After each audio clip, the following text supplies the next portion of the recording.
Saudara-saudara terkasih yang dikasihi Tuhan, salam sejahtera bagi kita semua. Jumpa lagi dalam renungan harian bersama kami keluarga. Saya Bapak Mangabul Purba. Saya Dermawan Tambah. Saya Benediktus Serdian Purba. Dari stasi Silampuyang, Paroki Santo Antonius Padua, Tigedolo. Hari ini, Sabtu 5 Juni 2021, peringatan wajib Santo Bonifasius. Bacaan Injil diambil dari Injil karangan Markus bab 12 ayat 38 sampai dengan 44. Sebelum kita merenungkan bacaan ini, mari kita mohon terang Roh Kudus untuk menerangi hati dan budi kita.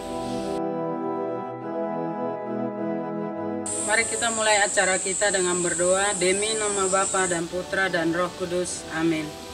Ya Bapa yang baik, kami bersyukur kepadamu atas segala berkat-Mu bagi kami. Saat ini kami sekeluarga berkumpul untuk mendengarkan sabda-Mu. Kami mohon, turunkanlah terang Roh Kudus-Mu, menerangi hati dan budi kami, agar kami mampu memahami sabda-Mu dan meresapkannya dalam hati kami. Demi Kristus Tuhan dan pengantara kami. Amin.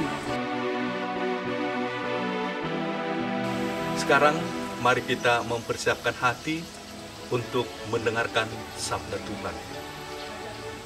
Bacaan Injil diambil dari Injil karangan Markus bab 12 ayat 38 sampai ayat 44.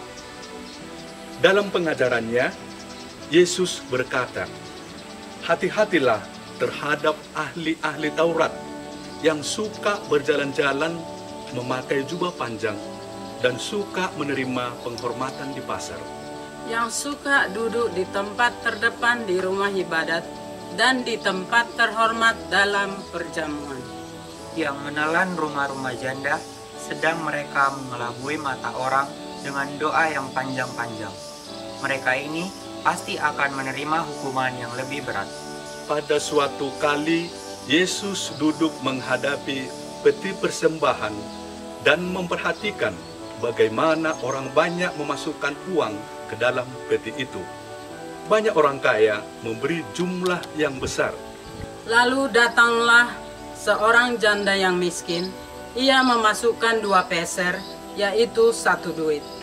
Maka dipanggilnya murid-muridnya dan berkata kepada mereka, "Aku berkata kepadamu, sesungguhnya janda miskin ini memberi lebih banyak daripada semua orang yang memasukkan uang ke dalam peti persembahan. Sebab mereka semua memberi dari kelimpahannya, tetapi janda ini memberi dari kekurangannya, semua yang ada padanya, yaitu seluruh nafkahnya." Demikianlah Injil Tuhan. Terpujilah Kristus.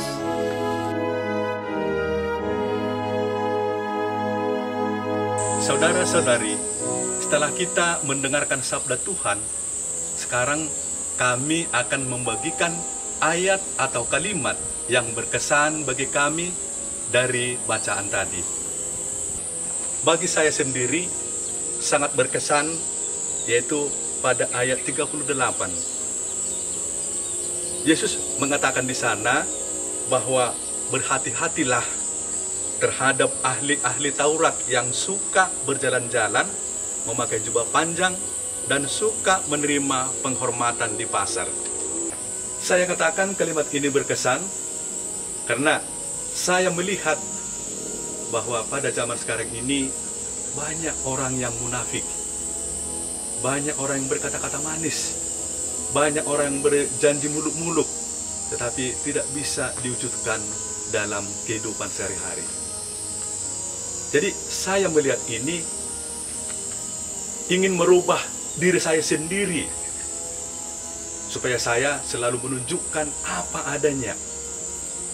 Bukan berkata-kata manis, bukan berjanji-janji manis, tapi saya berusaha untuk apa adanya, apa yang ada dalam hati saya, untuk mewujudkan kasih Yesus dalam hidup saya dan termasuk juga dalam keluarga saya.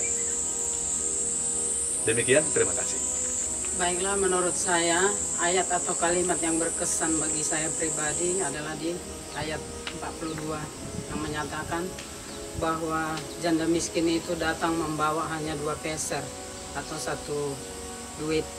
Itu bagi saya pada saat ini, apalagi di masa pandemi ini, banyak orang tidak mau memberikan apapun dari dirinya, padahal ada juga banyak keluarga yang kehidupannya berkelimpahan, namun terutama dalam gereja masih susah untuk memberikan apa yang terbaik. Misalnya kita lihat persembahan atau kolekte, masih banyak orang memberikan hanya Rp2.000. Sebenarnya itu bisa kita lihat dalam hidup kita sehari-hari, terutama saya pribadi bisa saya saksikan. Itu membuat saya pada saat ini sangat berkesan dengan teks atau kalimat yang pada ayat 42 ini. Pesannya bagi saya yakni bahwa saya selama ini masih kurang, bahkan tidak bisa mengikuti jejak janda miskin tersebut. Semoga dengan renungan ini saya bisa menerapkan Injil tersebut dalam pribadi saya, terutama dalam hidup menggereja. Demikian, terima kasih.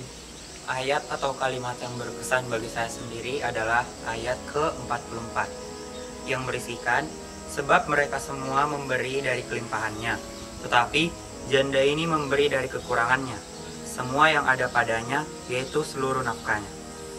Di sini berarti janda itu memberi dari semua nafkah untuk kehidupannya sehari-hari. Sementara saya sendiri, kalau memberi itu seperti kolekte di gereja, menyisihkan dari uang saku saya sendiri sangat sulit.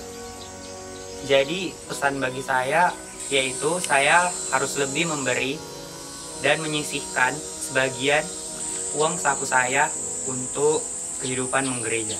Demikian.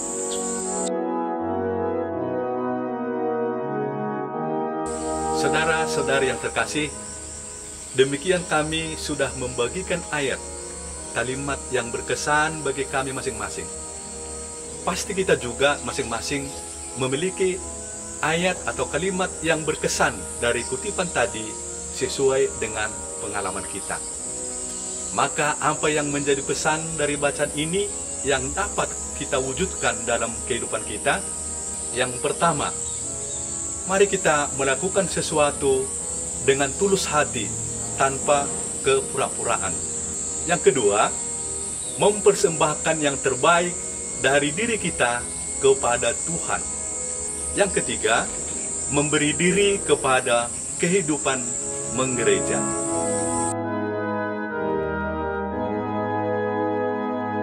Marilah kita berdoa. Ya Tuhan, terima kasih atas waktu yang telah kami gunakan untuk merenungkan sabda-Mu. Bantulah kami agar dapat mewujudkan sabda-Mu dalam keluarga kami, tempat bekerja kami, dan di mana saja kami berada. Kuatkanlah iman kami, agar kami dapat mengalami kasih-Mu dalam hidup kami. Demi Kristus Tuhan kami. Dalam nama Bapa dan Putra dan Roh Kudus. Amin. Demikianlah sharing dari keluarga kami. Semoga bermanfaat. Tuhan memberkati.